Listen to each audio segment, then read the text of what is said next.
মধ্যবঙ্গ নিউজের যে কোনো খবরের দ্রুত আপডেট পেতে ইউটিউবে সাবস্ক্রাইব করুন ইমার্জেন্সি টিভি লাইভ এবং সাবস্ক্রাইবের পর অবশ্যই বেল বাটনে একটি ক্লিক করুন। ডোমকল কলেজের চটুল নাচ কাণ্ডে প্রকাশ্যে আসার পর শুক্রবার বিকেলে তড়িঘড়ি সভা করলেন কর্তৃপক্ষ।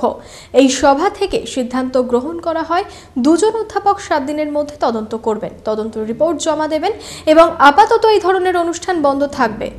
মূল যেটা আমরা সিদ্ধান্ত নিলাম বসে যে কলেজে এর পর থেকে আর কোনো এইরকম ভাবে বাইরে কেউ এসে কোনো প্রোগ্রাম হবে না এবং কোনো প্রোগ্রাম হলে সেটা গভর্নিং বডির কাছে আগে পাস করাতে হবে কি কি প্রোগ্রাম হবে এবং গান বাজনার প্রোগ্রামটা একদম অফ করা হলো।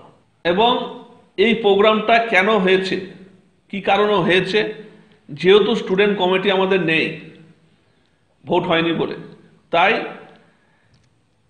যেহেতু এটা কলেজ, আমি গভর্নিং বডির প্রেসিডেন্ট হিসাবে আমি কোনো স্টুডেন্টকে কি কাউকে আমি তো সেইভাবে আমি চাই না যে আমি তাদেরকে গিয়ে কৈফিয়ত নিই কেন হয়েছে কিভাবে হয়েছে। যেহেতু এটা একটা শিক্ষা প্রতিষ্ঠান, তা আমি আমাদের কলেজে যিনি দায়িত্ব আছেন দেবাশিস বাবু টিআইসি এবং অরূপ রতন মিশ্র, এদের দুজনকে আমি দায়িত্ব দিলাম যে আপনারা সঠিকভাবে এবং কেন এরকম ঘটনা ঘটেছে সেটা আপনারা রিপোর্ট আমাকেও দেন এবং এর যেন যথাযথ ব্যবস্থা নেওয়া হয়।